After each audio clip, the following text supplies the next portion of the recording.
All right, we are back, and as promised, a day later, I knew, some fans were thrown off by us not, dropping our episode today, Wednesday, but we did it for good reason, and we were right.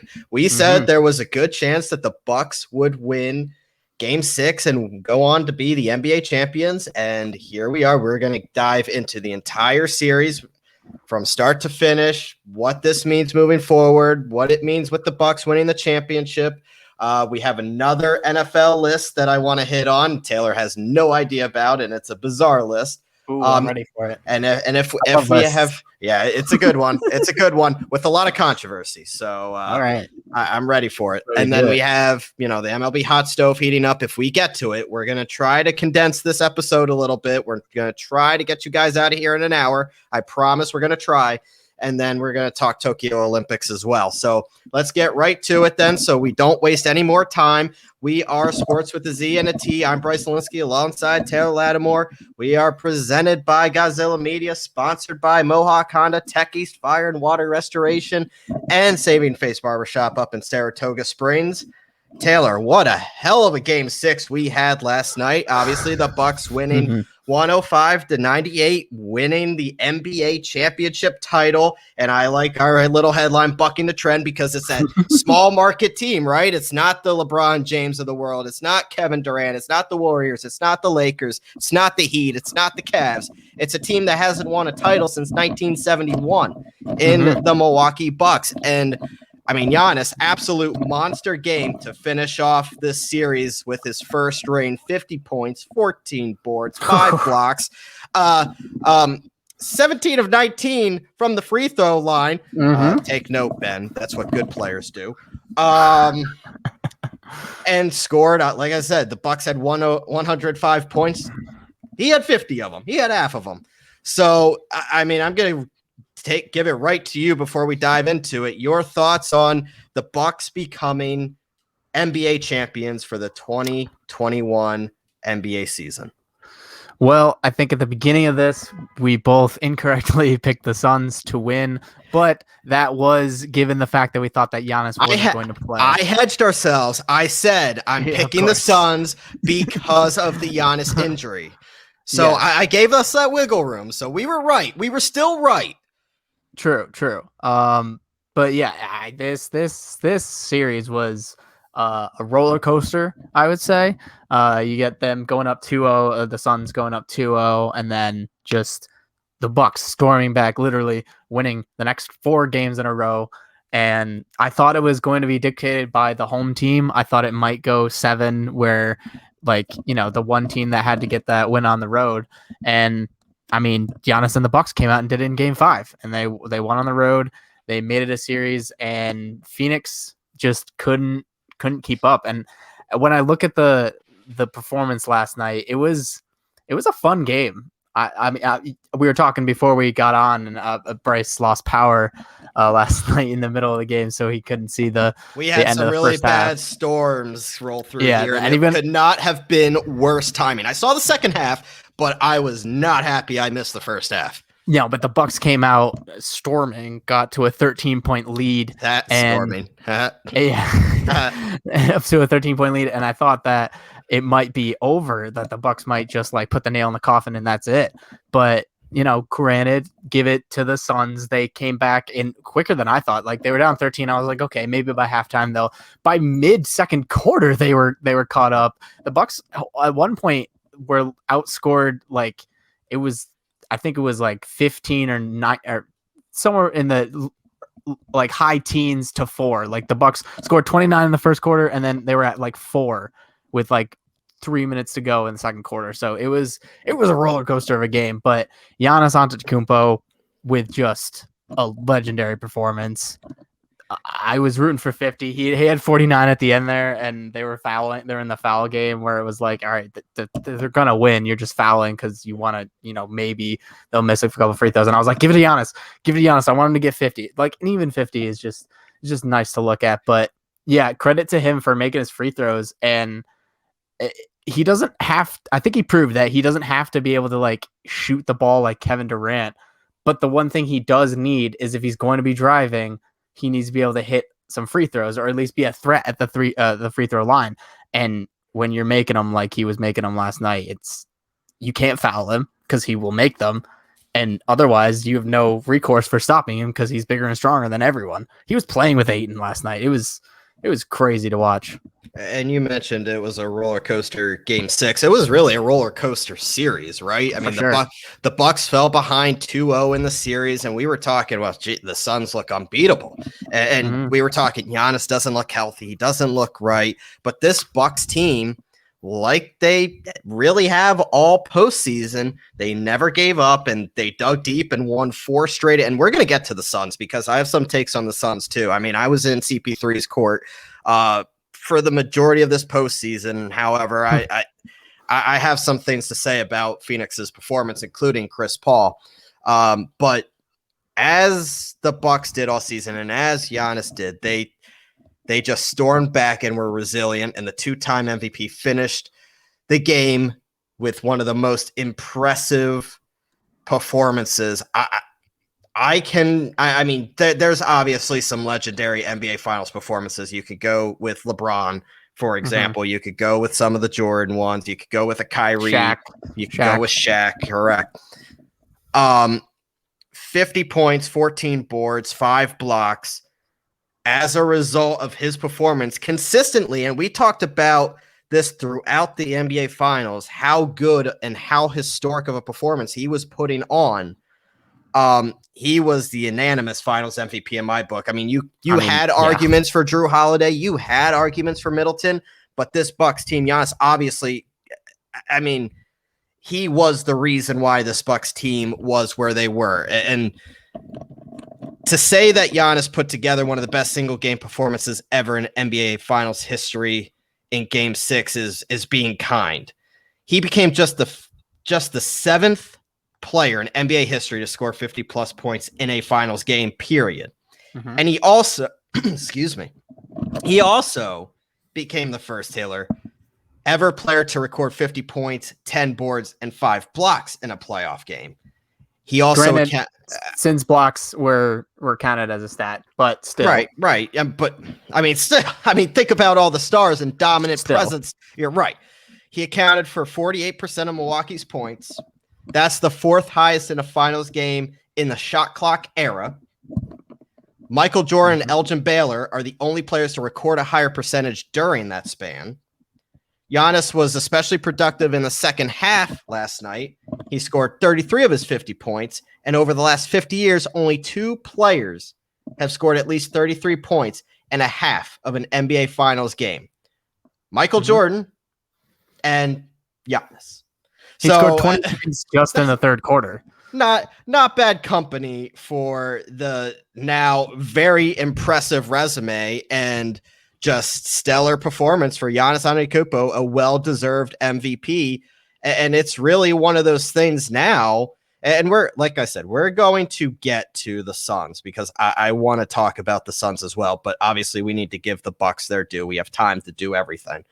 I want to bring up this conversation, and it's an interesting conversation that I've heard across a lot of platforms. And I think it's a serious conversation now.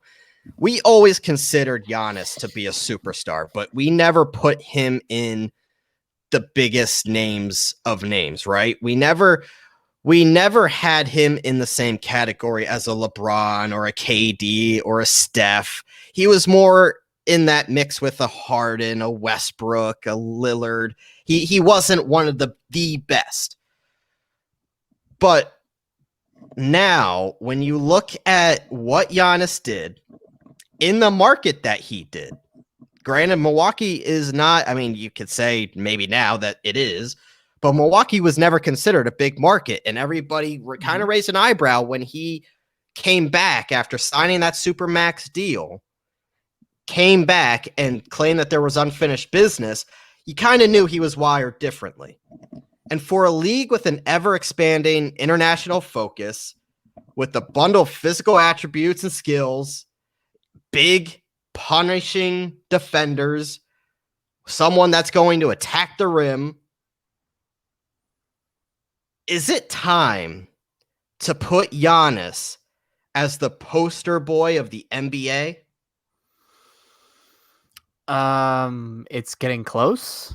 I don't know if I can say that because LeBron's on his way out. Because yes, LeBron's on his way out. I mean, look, you and I, it's no secret that we are Team LeBron, right? Mm-hmm. Yeah. But when you look at KD, he's won his championships with Golden State. That was a super team. That was a super team. You put together another super team in Brooklyn and lose to said Bucks team, who went on to win the finals. And the Bucks put together a good team, but I wouldn't say they're a super team. They have an all-star with a great supporting cast. Middleton's good. He is an all-star. Drew Holiday is good. He is an all-star. Like a superstar sometimes. But that's not when you think of max teams, that's not at the level of a KD, Harden, and Kyrie, or a KD, Clay, and Steph, or anything that the Lakers are doing. More my point is in a league that's known for their unhappy stars, really, that's always looking to pair up and look for the grass is always greener on the other side, guys.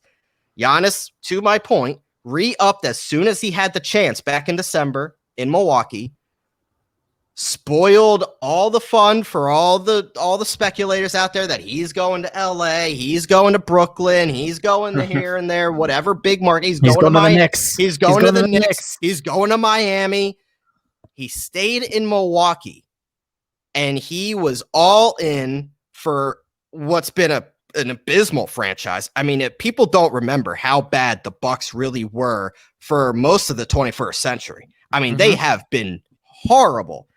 Granted, and I think his first year they only won 15 games. Right.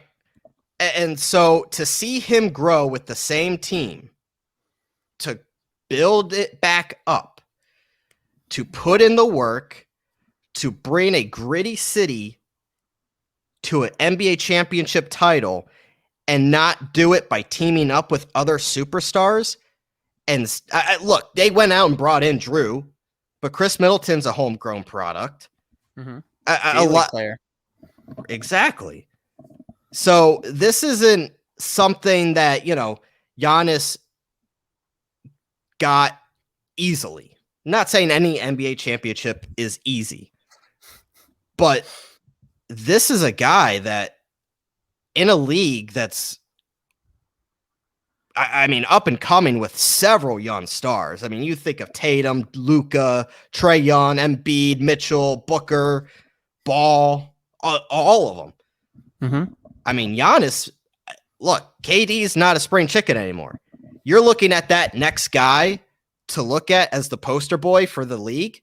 How do you not say it's Giannis at this point with his resume?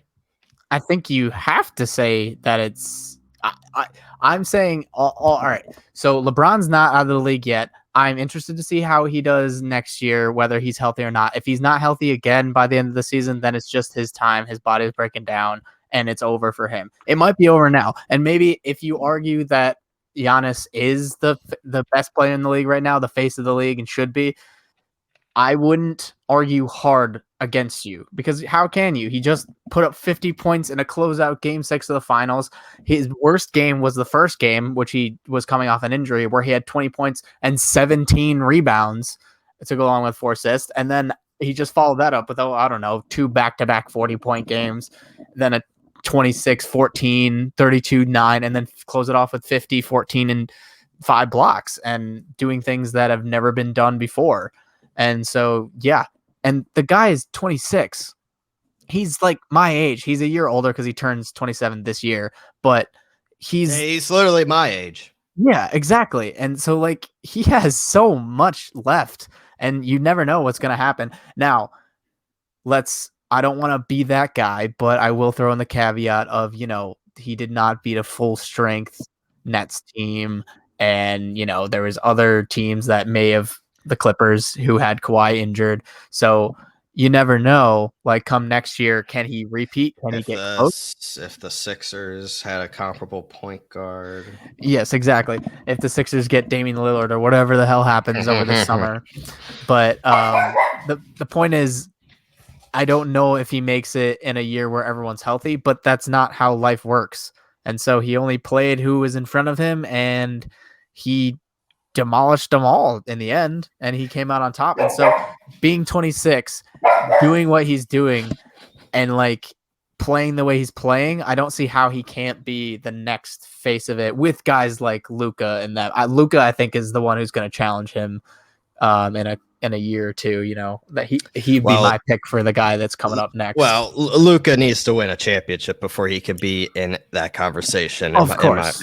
And now, but Luka hasn't been in the league more than 3 years, so it's like he's got a good place to start from. I'll say that. But yeah, Giannis is the guy right now. Giannis is the guy going forward until someone takes the crown from him. And if that be the Nets next year, if they're perfectly healthy heading into the playoffs, then we're going to be having this conversation next year where it's like, oh, well, yeah, super teams. Actually, they do win most of the time when they're healthy. Because we want to squeeze in so much content in a little bit of a smaller time frame. We could talk about the NBA Finals for all 45 minutes to an hour until we're blue in the face. But however, that's just not how it's going to work today. I want to talk about the Suns. As much as I want to give all the credit to the Bucks, because they deserve everything. I mean, this was a challenging year. They were clearly the better team. They fought through a lot of adversity. Giannis fought through the knee injury, the whole 9 yards. This is just simply another playoff collapse led by CP3. Over the course of his career, Chris Paul has earned the reputation as one of the league's best point guards. You and I have said that on this show, and I am not taking that away from him.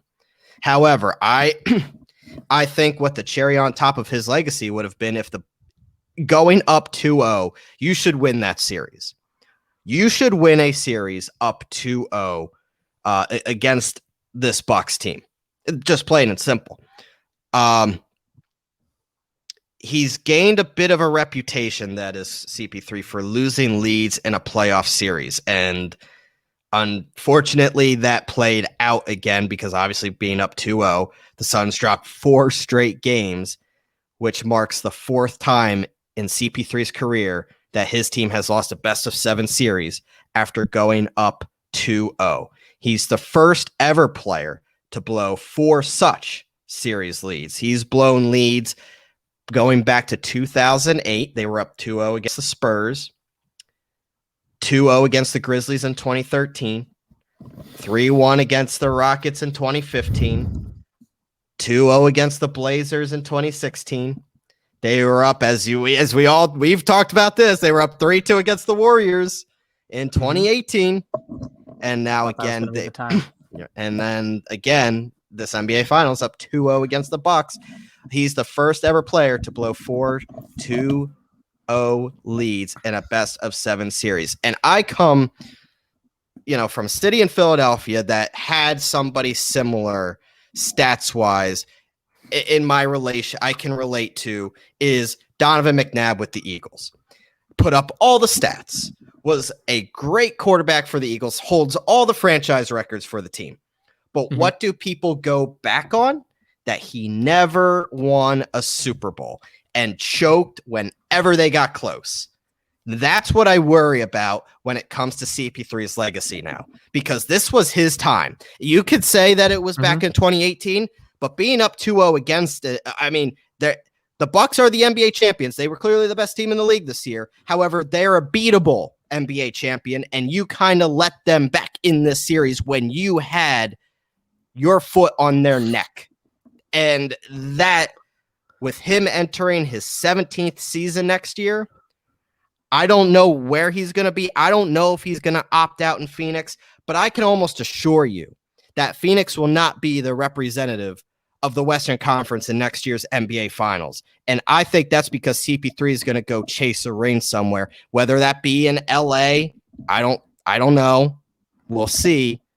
But he needs to try to capture that elusive championship that is going to haunt his legacy either way. All right. Well, I want to be totally fair. 2018, I don't think you can hold that against him because he had the hamstring. He got hurt. Yeah. It wasn't him. He wasn't on the court when they missed 27 straight He got hurt in a critical moment. I mean, look, true. it's not fair. It's not fair, but but the injuries sometimes, there's certain players where it's like, if I look at Anthony Davis, it's like, come on, man, you're always injured. Like, is that just your body, or is that something you're doing? Like, when you're injured that much, you come to a point where you have to question at least either the trainers or the routine or your lifestyle, something. I don't know.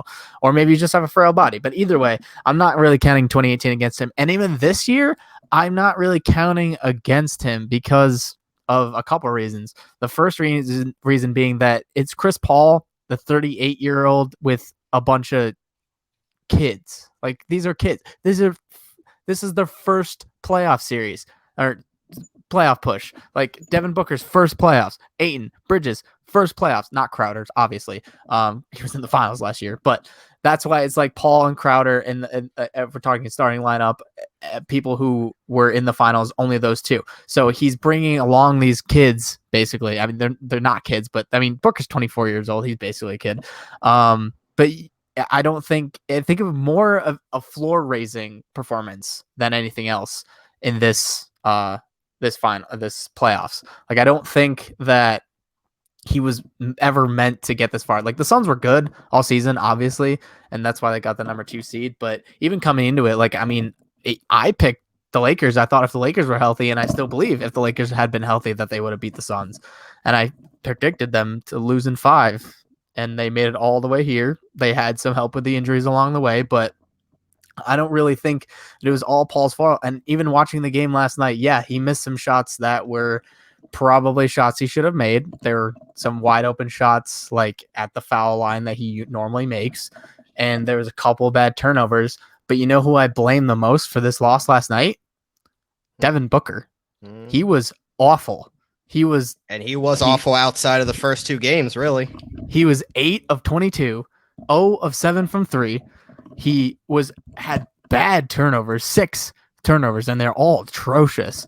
Drew Holiday had him in hell, and he could not figure it out. He could not get out, and the Suns didn't game plan to get him out of it. And he was at minus 15, which is just so bad for him, at least. And yeah, I don't think that Paul is the one to blame. He had some bad games for sure, but so did Booker along with him. And Booker had a few good games here and there, but I think overall, especially this last game, this elimination game, I think Paul did as much as he could. He was 11 of 19, Chris Paul was, and I think he could have been a lot more. He could have had like 14 of 19 because he had a bunch of open shots in places where he usually doesn't miss, and he was missing them for some reason. But that doesn't always mean they don't always go down. But 8 of 22, yeah, that's bad. 0 of 7 from 3, yeah, that's pretty bad. So I think I chalk it up mostly to the Suns not being experienced and Paul trying to lead them. But I do agree with you that this was one of his best chances and maybe his last chance, because I don't think that the Suns in a healthy field would get as far. And I'm assuming it's going to be a healthy field. I really hope that there's not freaking injuries galore next season too. But yeah, I don't know. I mean, Booker, if he continues to get better, he's only 24. So if by that time he's 26, he's, Giannis superstar status, then maybe. But like, I don't know if Booker's going to go out and win a final or an MVP next year. Like, I don't know if he's that guy. Yeah, I mean, look, the Suns enter this offseason with a lot of question marks, and the future of Chris Paul is going to be front and center. I think on Chris Paul's side, my bet would be that he goes for whoever's going to give him the most money. I don't know if he's going to ring chase. I think he's just, at this point, if I'm Chris Paul, I'm not chasing any more money. I need to win a ring. I know, but like at this point, if he goes to like a Lakers, how much are you going to value the ring that he gets at the end?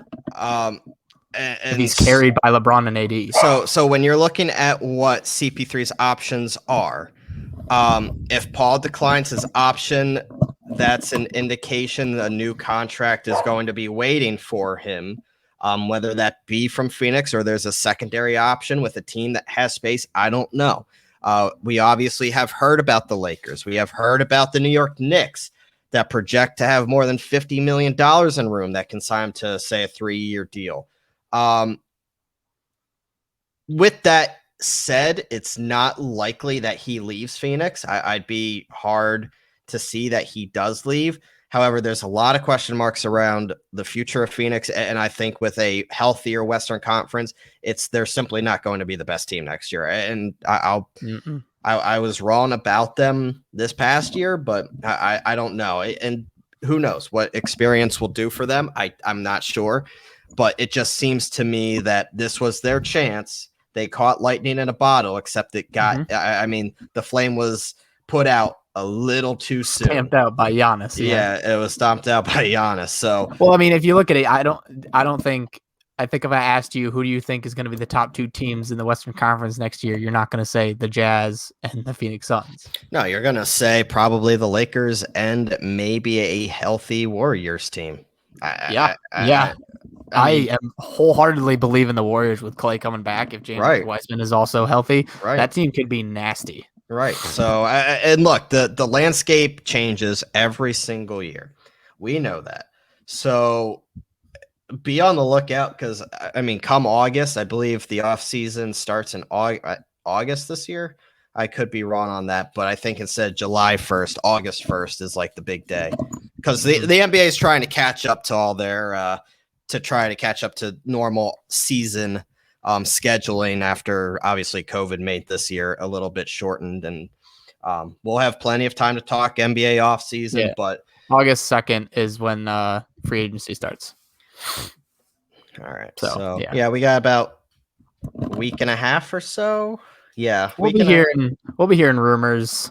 I am sure. And, before you know it, Damian Lillard will be a Sixer and all will be good in Bryce land. So let's move on. Congratulations to the Bucks. We'll talk about basketball as necessary as the offseason becomes closer and the Bucks have their parade. We'll talk more about the NBA as time allows, but I do want to get to another NFL list. And baby, this next list that got dropped is a unique list. It's the top offensive arsenals in football, ranked 1 for 32 from Bill Barnwell. He's an ESPN staff writer, but he used to be a scout and used to be in a couple front offices around the league, and he released his best offensive arsenals around the league, and I will read you off the list. I'm not going to make you no, you know what? I am going to make you guess at least number 1 because I don't know if you're going to get it right. I think I know who you're going to go with, but I think that makes me change my answer. That makes me change my answer because I know not. I think I know who you think that I'm gonna pick number 1, and if you're saying that that's wrong, then I gotta change my my answer. So this is all NFL, like not NFC, AFC separated out. No. 1 through 32. This is best offensive arsenals. That includes that does not include quarterback. So weapons. Okay. So take out the quarterback, running back, and wide receivers and tight end. Okay. I'm not going to go with who I would pick because you think I'm going to say it and you think it's wrong. So I'm going to go with the Browns. No. Who were you? Who were you? The Chiefs. Nah, the Chiefs, obviously. And believe it or not, the Chiefs aren't in the top 5. Okay. I mean, I guess their running back isn't great, but like they still have one of not the best tight end and one of the best receivers. Right. But number 1, the number 1 offensive arsenal in all of football, according to Bill Barnwell, is the Tampa Bay Buccaneers. Mike Evans, Chris Godwin, Antonio Brown, Scotty Miller, led by Leonard Fournette, and Ronald Jones. I almost thought that the Bucs were too obvious too. Gronk at tight end. Yeah. You still have Cameron Brate and OJ Howard. They have Gio. I forgot they added Gio Bernard as well. So they have a 3-headed monster at running back. And I mean, you can't, they're not counting quarterback, but led by Tom Brady. Number 1 is Tampa. Makes sense. And I have issue with number 2 right off the rip too. Dallas Cowboys are at 2. I knew that they were going to be high. They're always high. They have Zeke and they have Amari Cooper and CeeDee Lamb, Michael Gallup. CeeDee Lamb, obviously. Yep. You have Blake Jarwin at tight end. Dalton Schultz. They they have a great trio at wide receiver, but I could think of a couple other teams that I'd put ahead of. I mean, hell, I'd put the Titans, who is number 3 ahead of the Cowboys. Actually, I'd rather have Derrick Henry over Zeke. Mm-hmm. I'd rather have the combination of AJ Brown and Julio Jones over Amari Cooper and CeeDee Lamb. Most definitely.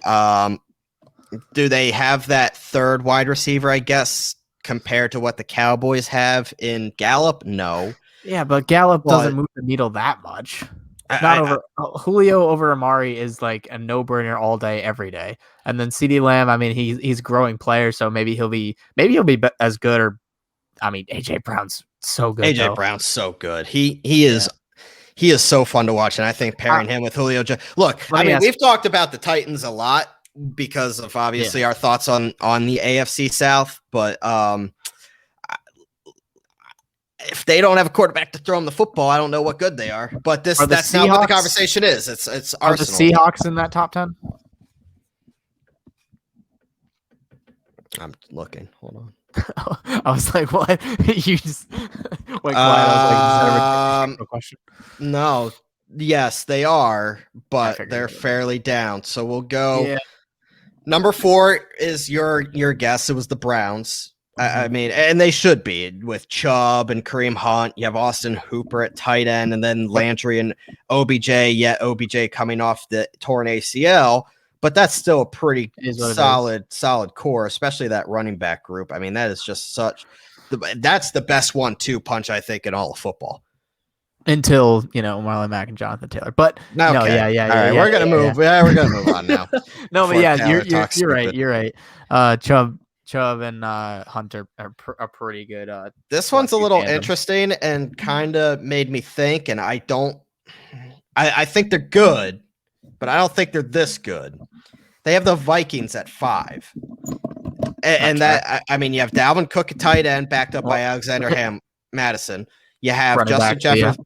You have Justin Jefferson at tight or at wide receiver and Adam Thielen at wide receiver, but you lost Kyle Rudolph. Mm-hmm. You don't have Stephon Diggs obviously anymore. I give a lot of credit to Dalvin Cook being one of the best. They're putting a lot of stock at Dalvin Cook, absolutely. And Adam Thielen. I think they like him, or Barnwell likes him. Well, and the future of Justin Jefferson. I mean, look, the future is the ceiling is the roof for. He was one of the best wide receivers last year as a rookie. So it's like, Yeah, he was unbelievable, and the Eagles passed up on him for Jalen Reagor. Okay, we're gonna move on. 6 is the Chiefs. 6 is the Chiefs, and that's obviously led by Tyreek Hill and Travis Kelce. You have Clyde Edwards-Helaire in the backfield. Mecole Hardman is a nice piece. They lost Sammy Watkins, so I don't know if that penalize them too much, and the fact that they don't have a standout running back. They mentioned that their 5th round draft pick in Cornell Powell might fill that Sammy Watkins void. Watkins was very on and off when he was with Kansas City. He was pretty injured for the majority of the time. But this is a Chiefs team that according to Barnwell, has lost a step. Their 2019 offensive ranking for Arsenals was 2, 2020 was 1st, and now they're down to 6. Yeah, well, I mean, I don't know if I agree. Especially, I guess if you're not counting the quarterback, like Patrick Mahomes is an offense onto himself. He makes everyone around him so much better that he elevates everyone. So you mentioned the Seahawks, right? You mentioned the Seahawks, and they're coming up. I can think of a lot of teams. I have the Rams in mind. I still have the Packers in mind. I still have the Bills in mind. The Bengals trio, the Bengals offense, the arsenal is great for the Bengals. No. You will not. I'm going to make you guess this one because you won't. I don't think you'll get it. Number 7 of offensive arsenals in the NFL per Bill Barnwell. Nobody. I don't think our listeners, unless they've seen the list, is going to guess this. The Raiders. Nope. I'll give you a hint. NFC. NFC. Oh, I don't know. It's gonna be something weird. Washington. No. Give you two more guesses. Give me another hint. Can you give me another hint? Try not Cardinals? to be. No, not the Cardinals. I'm trying not to make it too obvious. One of their players is a top 5 fantasy pick. The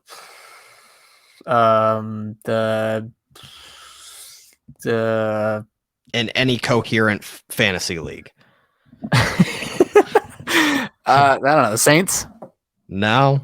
Same right division. Just tell me. Panthers. I thought about that as soon as you said a top 5 pick. I was like Christian McCaffrey, but there's no way. Right? Like, there's no way. Right? McCaffrey is it. McCaffrey is the offense. Robbie Anderson is okay. DJ Moore is good, but that's what else do they have? I mean, you lost Curtis Samuel. How are they the number 7 overall offensive arsenal in all of football? I can't even name their tight end. I can't name a wide receiver outside of Robbie Anderson or DJ Moore.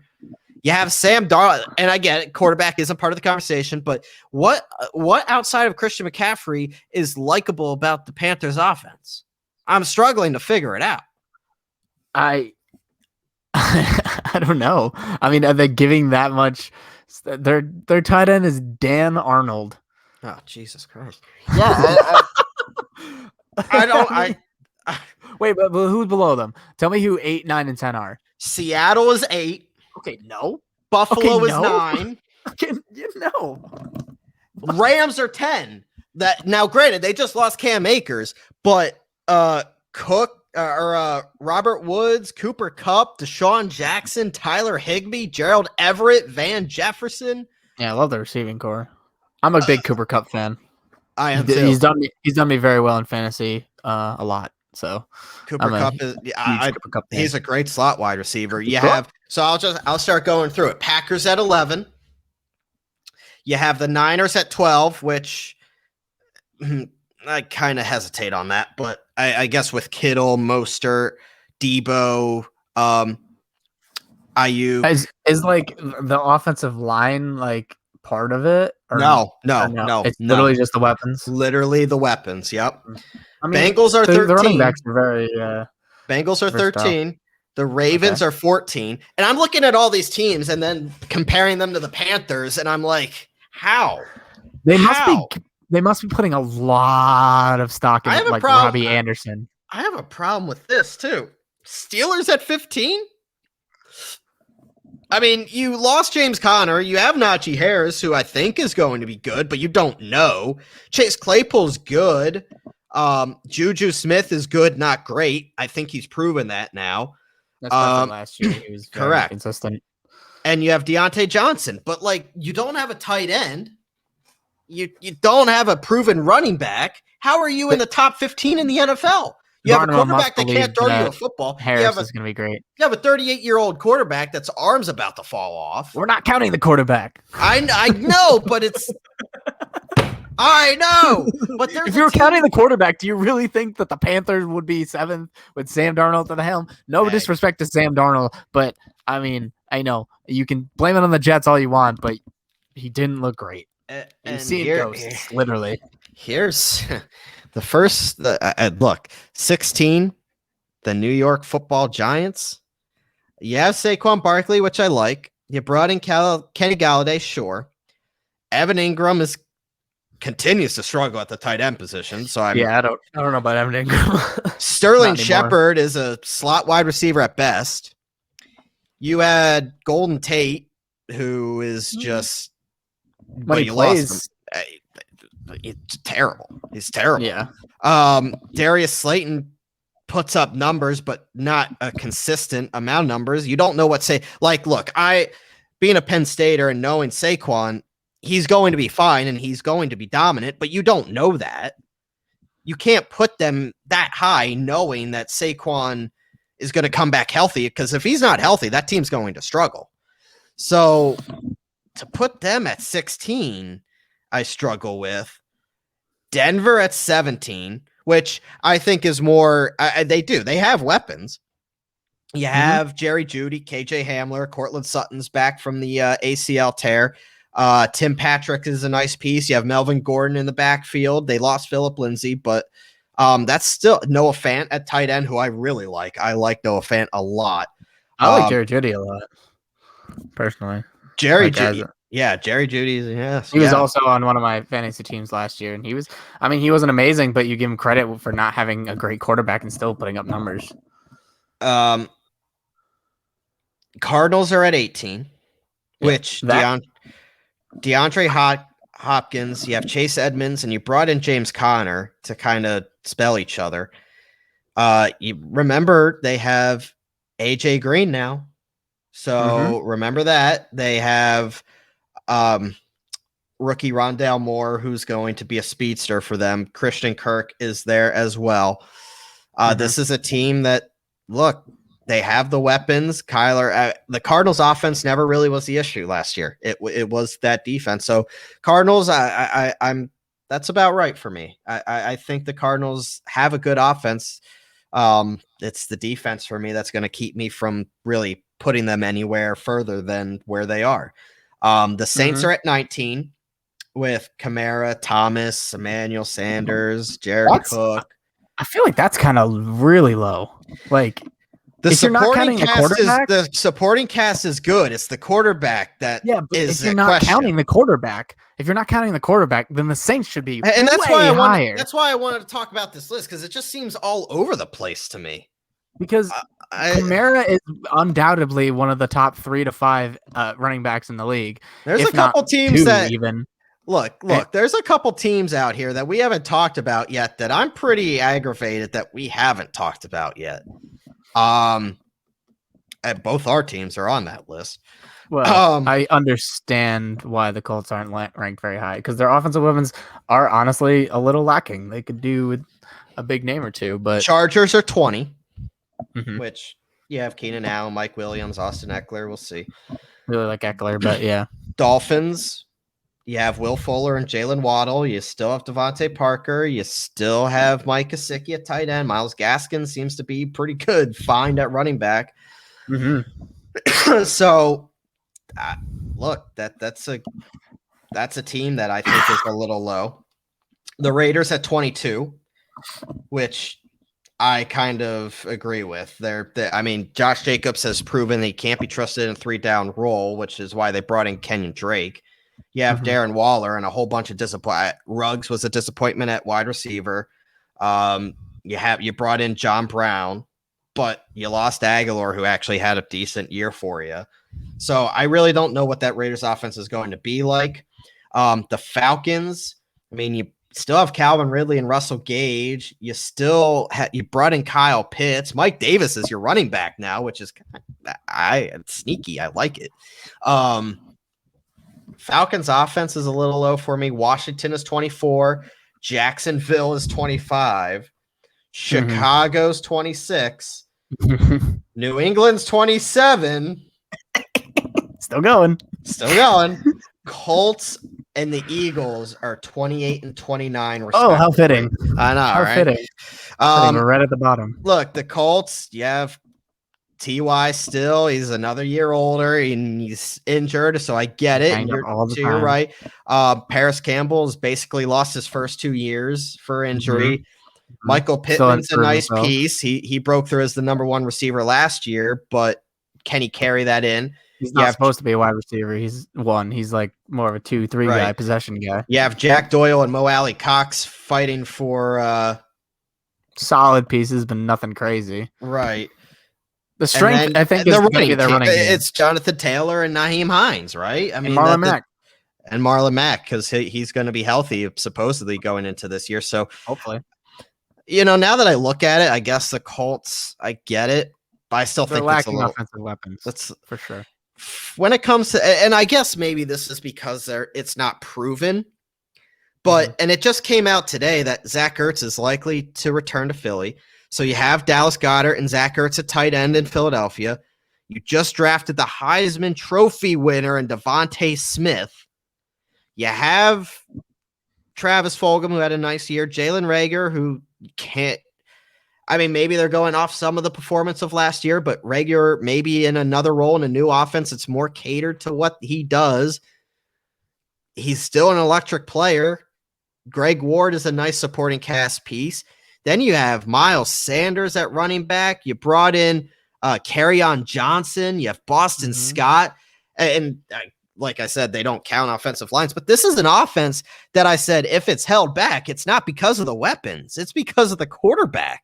So when you're looking at offensive arsenals, maybe it's because they're not proven. But I'm trying not to be biased on this, but I just feel like what I just listed off is better than 29th. When the Jaguars are there, the Patriots, the Bears, the Washington football team, I mean, give me a break. Come on. I mean, assuming that Devonta Smith is, as advertised, Heisman Trophy winner, gonna be like an amazing wide receiver at this level, then yeah, I don't see why they couldn't be at least a bit higher. I mean, Miles Sanders is a pretty good running back. He's not like one of the top 5, but like, you know, he's a top 10. He's a top 10. Yeah, he could be there. He's serviceable. Like you can make an argument for that, and he's I mean, I could see them being higher. And he's only entering the 3rd year, so I mean, yeah, I mean, honestly, if Devonta Smith is like a superstar caliber player, then like next year you'll see this Eagles weapons be ranked much higher than 29th. I think it comes down to Rev Smith, really. Yeah, and then the bottom 3, I mean, that's predictable. 30, 31, 32 is the Jets, Lions, and Texans, respectively. We don't need to go in on that. They are what they are. They're terrible. So, I mean, that list is kind of all over the place. I thought it was pretty rough top, honestly, to see the Panthers up there, and a pretty tough bottom as well. So, but next week, training camp is underway, Taylor. I know the Eagles, personally, I know the Eagles start next Thursday. I don't know when the Colts start, but most of them are starting next week. So football's here. We'll be diving into our predictions soon. We'll be talking fantasy football as your fantasy football drafts are coming around. It's that time. And look, this is the best time of year. I don't know about you, but I've been doing mock drafts like every day.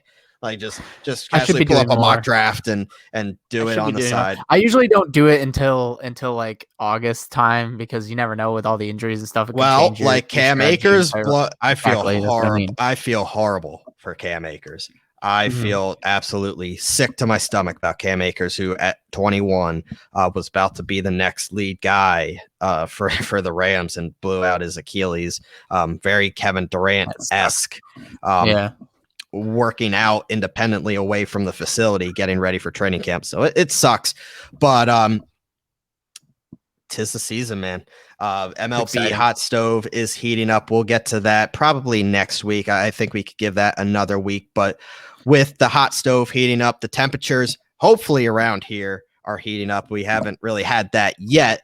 However, when the temperatures are heating up, that means it's summertime, and that means it's trade-in time for your vehicle. It's trade-in season, and every dealer out there right now wants your trade-in.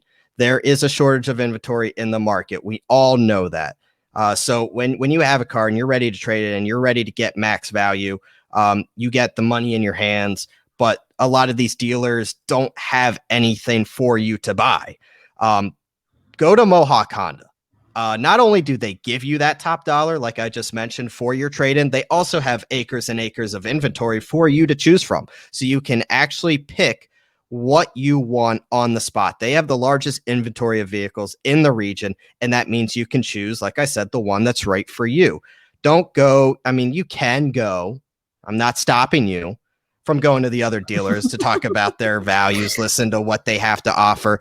But go to Mohawk Honda, where they can actually, show you their values, which is value and selection. and more importantly, the value in how you're treated at Mohawk Honda. I say time and time again how great I'm treated there when it comes to a simple service or something serious going on with your car. They will go out of their way to cater to you. Don't feel pressured into buying something from another dealer because that's the best they can do and it feels convenient for you.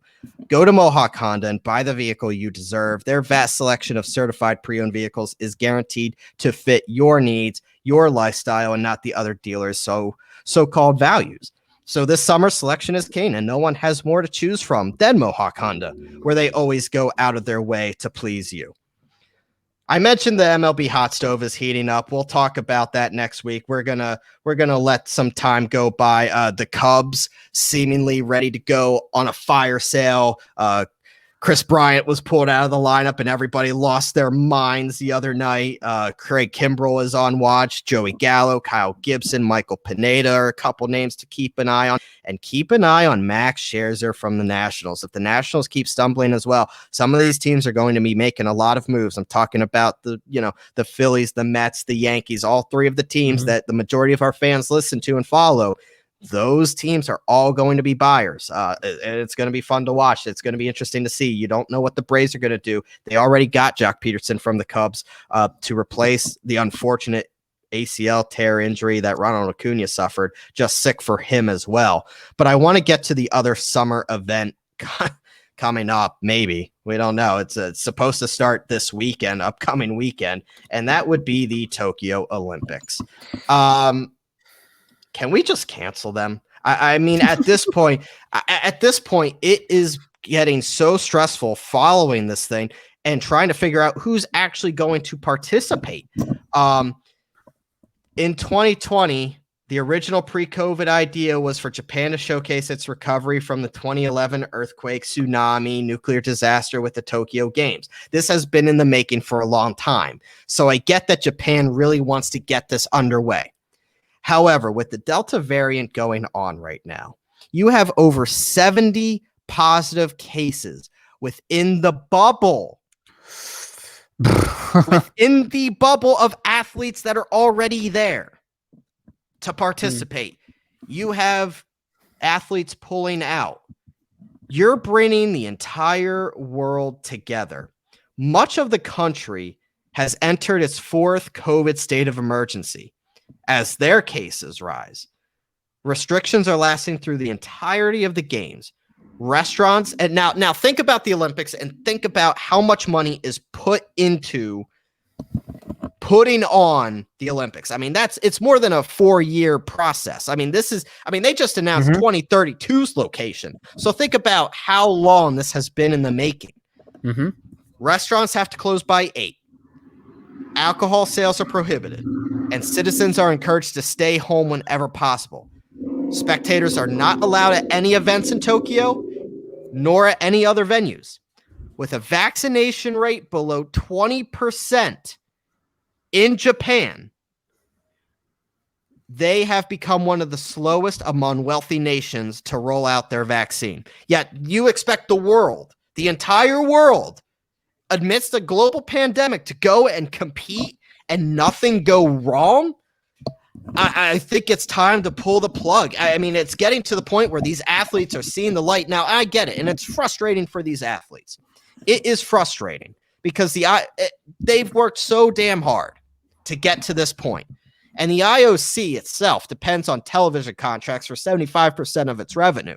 So I understand already missing out on 2020 and wanting to get 2021 underway. But it's one thing to have in a certain country or a region to have, say, the NFL, a league go and play its season and be okay because it's all within one law, one country's culture and ideas and state, right? You're putting 15,000 Olympic and Paralympic athletes from all over the world in one bubble, and you think it's going to go out without a hitch? It's time to pull the plug, Japan. I'm sorry, it sucks, but it's time to pull the plug. All right, I'm not going to speak too much on this. We're getting close to an hour, and we're going to try to not go over. But Yeah, I don't know. I mean, could you just push it another year? I mean, you already pushed it 1 year. Why not push it another year? Well, it's I don't. because You're gonna run into things. The Winter Olympics are this winter.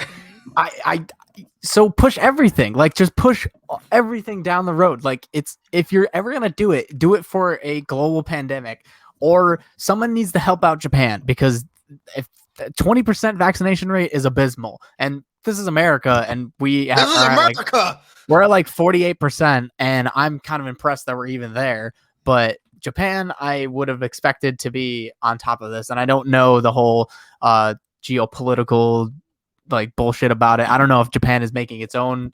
I assume that they're making their own. I don't know if they're getting any of ours, like Pfizer's or Moderna's or whatever, or if we could have sent them some. But either way, all that aside, I don't think we should be putting the athletes at risk, much less any fans who want to come watch, because there will be no fans. There will be no fans. Nope. None. Yeah. Zero. And so while we're here watching the NBA finals and 65,000 people packed outside of Pfizer Forum. Wasn't that wild? Yeah, it was wild. Goodness. It was wild. And I'm sure not everyone there was probably vaccinated. There are probably a few in there that weren't, but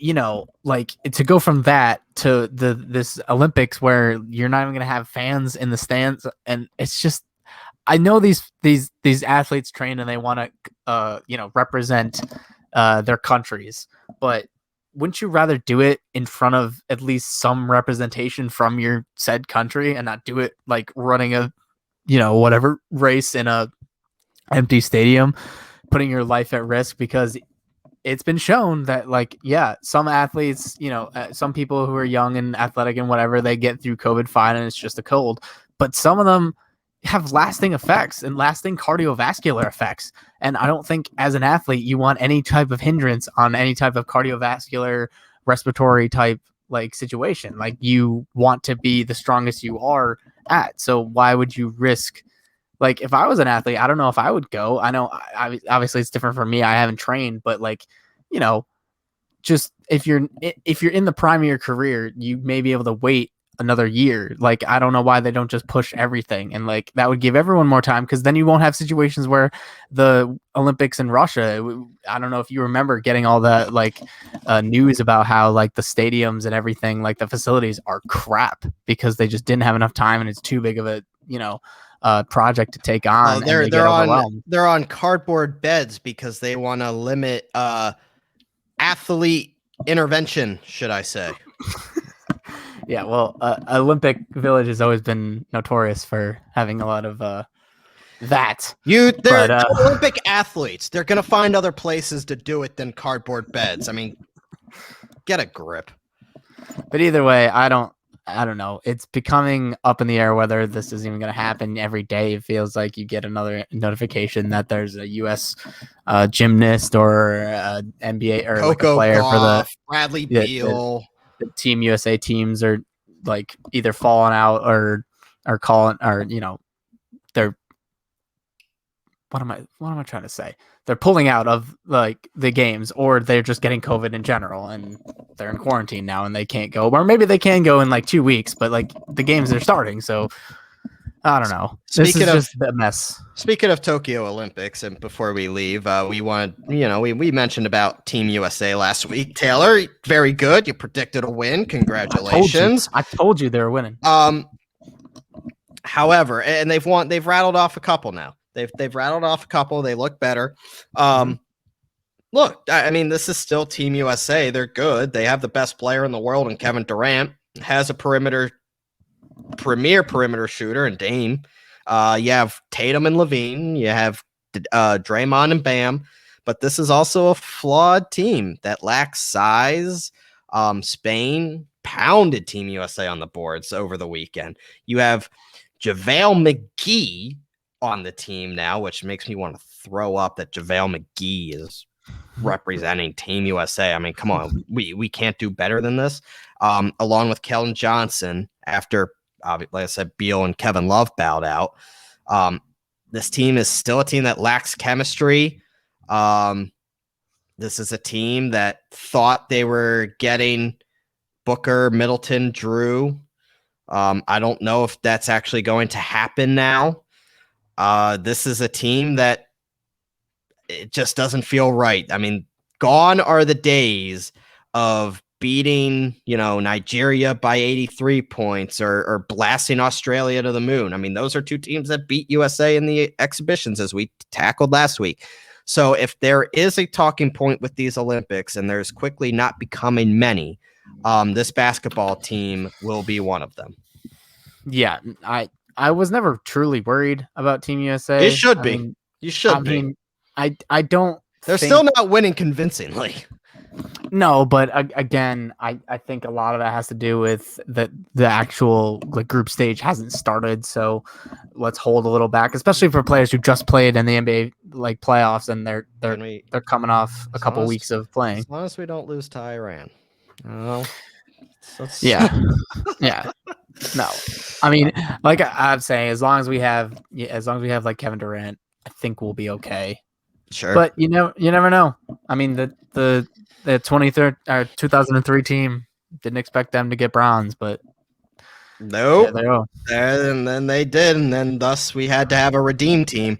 So you know who I'm gonna root for if I can't root for Team USA? I'm gonna root for Luka and Slovenia. I want Luka. You're so predictable. I could have said that before you even said that. Well, obviously, if it's not us, that's it. You get your willy wet for Luka. I get it. I mean, it's okay. I understand. And you get your willy wet for Ben Simmons, and here we are. No, I do not. Not anymore. He's dead to me. I will for Dame though. I will for Dame. But no. So that's it. We kept it not under an hour, but exactly an hour and an hour and 1 minute. So thank you guys for tuning in. Like I said, this will drop on Thursday. We will be back to our scheduled programming next week. We will air on Wednesdays from here on out, unless otherwise stated, like we did this week. We tackled a lot. We tackled the Bucks. We tackled the NFL list. Next week, we will definitely look into the MLB hot stove, as the MLB trade deadline is the 30th. So keep an eye on that. Keep it locked into our Twitter accounts. As anything breaks, we will bring it out to you. Enjoy. Yep. Right below, as Taylor just pointed out, follow the Twitter page at sports_podcast. Obviously, sports is with a Z, as well as my and Taylor's personal accounts, which is at ZBryce21 and at TLats with 2 T's and 2 S's.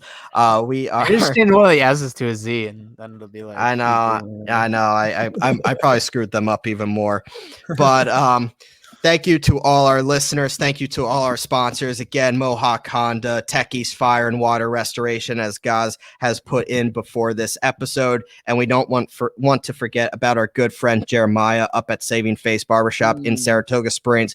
Track season is a full go, and make sure you head in there, as Saratoga is booming. I was up at the track last week. It's great atmosphere. All the tourists are back, and it just feels right. Feel right by getting a good cut with our boy Jeremiah. He does close face shaves, as well as any cut and design that you want. They have about 4 or 5 guys in there at a time, and they will make sure that you look good and you are satisfied before leaving and heading out to whatever you do. Go out to the track and enjoy a warm day there. Go out golfing, go enjoy the town. They will make sure you're looking good doing so, and especially with the temperatures finally looking good after such an abysmal July here in upstate New York. Things are finally turning around, and you want to look good for that. So check out Jeremiah off exit 13 NNS. Depending on where you're going, you can get on both and head over there and check them out and get a good cut. Thank you, as always, for tuning in. For Taylor, I am Bryce. We are Sports with a Z and a T, and we will catch you next week. See ya.